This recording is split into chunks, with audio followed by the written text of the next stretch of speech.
नमस्कार, हम हैं लक्ष्मी शंकर पांडे। आप देख रहे हैं ह्यूमन टुडे।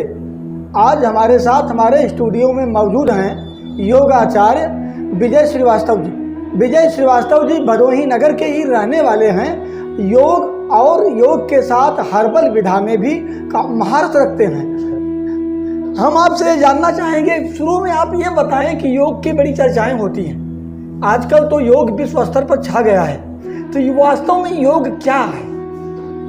देखिए, अगर मैं सामान्य भाषा में अगर बोलूं तो सबसे पहले तो मैं ये कहना चाहूँगा कि योग अनंत का दर्शन है। योग वैदिक काल से चली आ रही, अनादिकाल से चली आ रही एक परंपरा है जो हमें आध्यात्म की ओर साथ साथ उत्तम स्वास्थ्य की ओर ले जाती है। तो योग वैदिक काल से चला आ रहा है, थोड़ा इसे और सरल भाषा में स्पष्ट करें।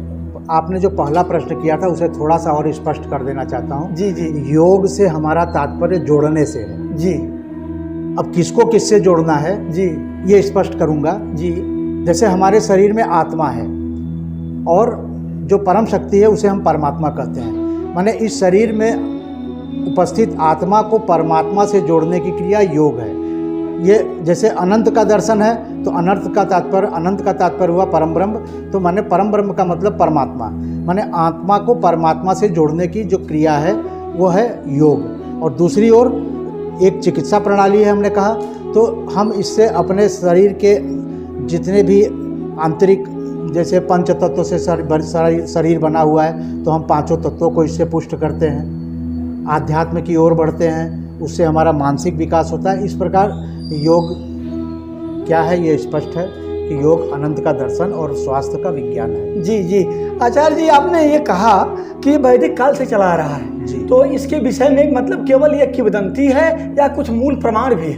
नहीं, मूल प्रमाण हैं, और एक दो नहीं, बहुत से प्रमाण हैं। तमाम वाङ्मयों में, तमाम पुस्तकों में, ग्रंथों में, उपनिषद में इत्यादि तमाम ग्रंथों में इसका उल्लेख भी है। योग की महत्ता पर उसमें प्रकाश भी डाला गया है। जैसे एक लाखों वर्ष पुरानी पुस्तक होगी जहाँ तक मुझे लगता है, क्योंकि इसमें भगवान शिव द्वारा पार्वती का संवाद, भगवान शिव पार्वती का संवाद है। माता पार्वती के साथ शिव ने जो संवाद किया है उसमें इसका विस्तृत उल्लेख है। माता पार्वती भगवान शिव से पूछती हैं कि ये आप ध्यानस्थ रहते हैं, ये क्या है? तो उन्होंने कहा कि मैं योगमय रहता हूँ। तो उन्होंने कहा कि इसको स्पष्ट करें। तो भगवान शिव ने जो माता पार्वती से स्पष्ट करते हुए कहा कि ज्ञान निष्ठो विरक्तो व धर्मोज्ञपि जितेंद्रिय बिना योगेन देवापि न मोक्षम लभते प्रिय। अर्थात मनुष्य कितना भी बड़ा ज्ञानी क्यों न हो, कितना भी बड़ा निष्ठावान क्यों न हो, विरक्त क्यों न हो, धर्मोज्ञपि अर्थात धर्म को जानने वाला क्यों न हो, जितेंद्रिय इंद्रियों को जीत लेने वाला ही क्यों न हो, यहाँ तक कि बिना योगेन देवापि, बिना योग के देवताओं को भी न मोक्षम लभते प्रिय, मोक्ष नहीं मिल सकता। प्रिय शब्द माता पार्वती के लिए आया है। उसके बाद के कालखंड में अगर आप जाते हैं, हजारों वर्ष पूर्व गरुड़ पुराण लिखा गया। गरुड़ पुराण में लोग आमतौर पे देखे होंगे, गरुड़ पुराण का पाठ होता है किसी के निधन पर या इस प्रकार, लेकिन गरुड़ पुराण में भी इसका उल्लेख है। भावतापेन तप्तानाम योगो ही परमौषधम, माने संसार के ताप से तपे हुए व्यक्ति के लिए योग परम औषधि है। संसार के ताप क्या है? घृणा, ईर्ष्या, द्वेष, क्रोध, लोभ, मोह, ये सब सांसारिक ताप हैं। जैसे उदाहरण देता हूँ, जैसे आदमी का क्रोध बहुत ज़्यादा बढ़ जाता है तो वो क्या होता है, हाई बीपी का पेशेंट हो जाता है। बहुत ज़्यादा चिंताकुल हो जाता है तो उसका रक्तचाप घट जाता है। तो ये सांसारिक ताप है। उसी प्रकार अगर आज से करीब 5200 वर्ष या 5250 वर्ष पूर्व का इतिहास उठाकर देखते हैं तो भगवान श्री कृष्ण ने गीता का उपदेश देते हुए अर्जुन से कहा कि योग कर्मशु कौशलम, कर्म की कुशलता का नाम योग है। उसके बाद के कालखंड में आते हैं, आज से करीब 2200 वर्ष पूर्व या 2250 वर्ष पूर्व का जो इतिहास रहा, उसमें महर्षि पतंजलि द्वारा प्रतिपादित पतंजलि योग सूत्र में उल्लेख आया है, योगश्चित्त वृत्त निरोधः, माने मन के अंदर चित्त के अंदर की बुराइयों पर योग के द्वारा हम नियंत्रण पा सकते हैं, रोक लगा सकते हैं। जी, सामान्यतः यह माना जाता रहा है कि योग जो है साधकों की चीज़ है, योगियों की चीज़ है। लेकिन हम ये जानना चाहेंगे कि आम सामान्य जन के लिए यह योग क्यों जरूरी है, पहला सवाल। और इसके साथ एक सवाल और भी कि इसका लाभ साधक को क्या होता है? देखिए, अगर हम आज किसी व्यक्ति से पूछते हैं कि स्वस्थ कौन है, तो वो यह उत्तर देगा कि जिसके शरीर में कोई रोग न हो। या दूसरा, अगर किसी से प्रश्न करते हैं तो कोई हो सकता है ये उत्तर दे कि जिसका सीना चौड़ा हो, 56 इंच का सीना हो, कमर पतली हो, वी शेप में उसका शरीर हो, मसल्स बने हो, एब्स बने हो, पैक बने हो, तो उसको वो स्वस्थ मानता है। लेकिन योग किसे स्वस्थ मानता है? जिसके वात पित्त और कफ, वात पित्त और कफ से मेरा तात्पर्य एनाबॉलिज्म, मेटाबॉलिज्म और कैटाबॉलिज्म से है। वात पित्त और कफ अगर सम हो तो हम स्वस्थ हैं, पहली चीज। दूसरी चीज, शरीर में जो हम आयात करते हैं, आयात और निर्यात मुझे यहाँ समझाने की जरूरत नहीं है, कालीन का क्षेत्र है, यहाँ आयात और निर्यात का ही ज़्यादा काम है।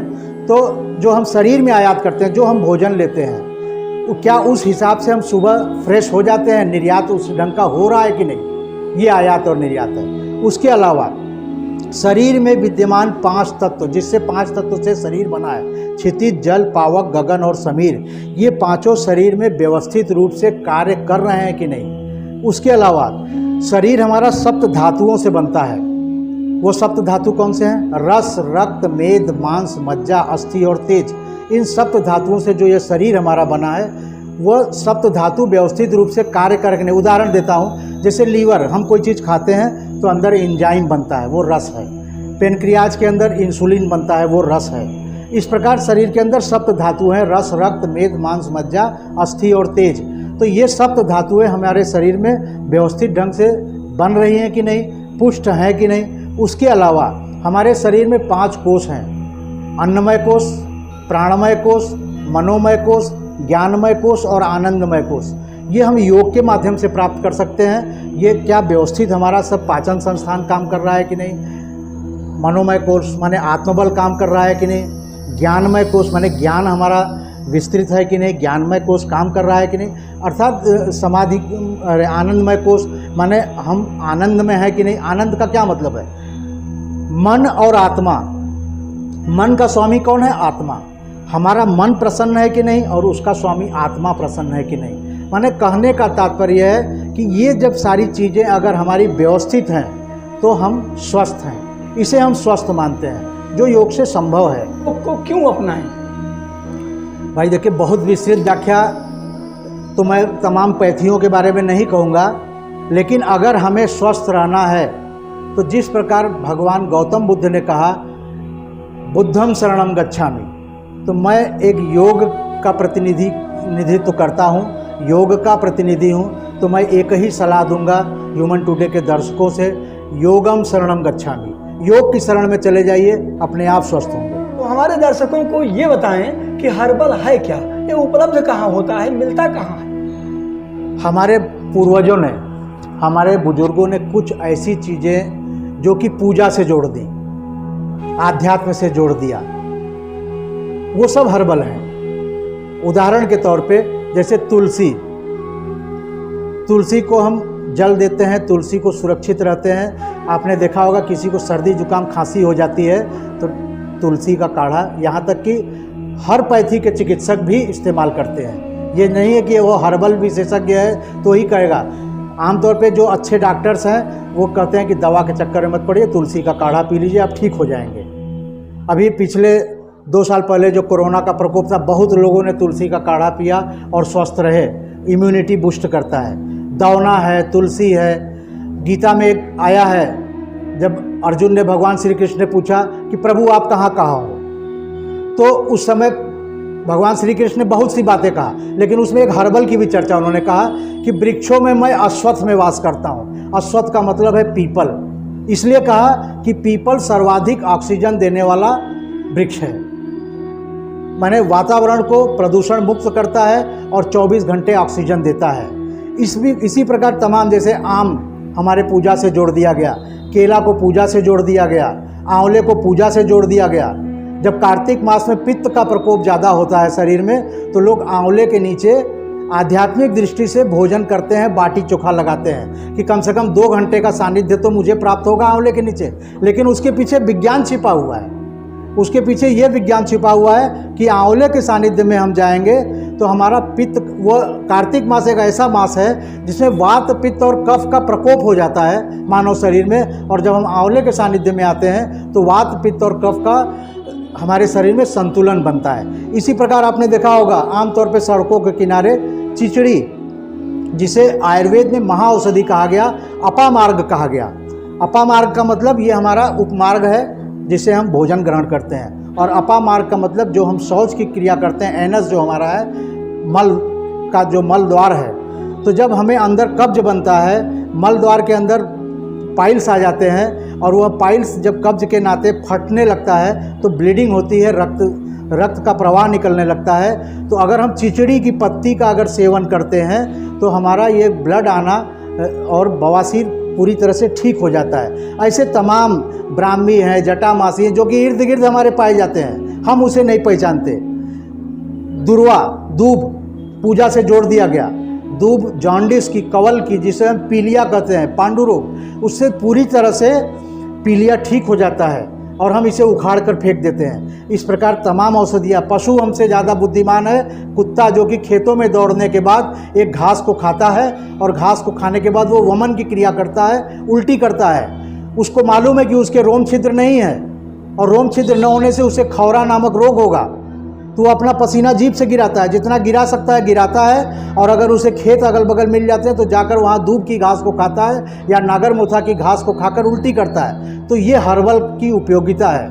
और तमाम कामिनी है, मोगरा है, गुड़हल जिसे शक्ति का फूल कहा गया, ये सब हर्बल हैं। दुर्गा जी को चढ़ाया जाता है, इसको शक्ति का फूल भी कहते हैं। गुड़हल की कली खाने से हमारे शरीर में शक्ति का संचार होता है। जोड़ों के अंदर एक प्रकार का लुब्रिकेंट पाया जाता है, फ्यूल, वो जोड़ों के अंदर लुब्रिकेंट बढ़ता है और हमारे कार्टिलेज जो आपस में सट जाते हैं, जिसके घर्षण से जोड़ों में दर्द होता है, वो गुड़हल की कली खाने से ठीक हो जाता है। ऐसी तमाम महाऔषधियाँ हैं पृथ्वी पर, जिसे माने अनगिनत जिसको कहा जाता है। हमारी दृष्टि जिस पर पड़ रही है वही हर्बल है।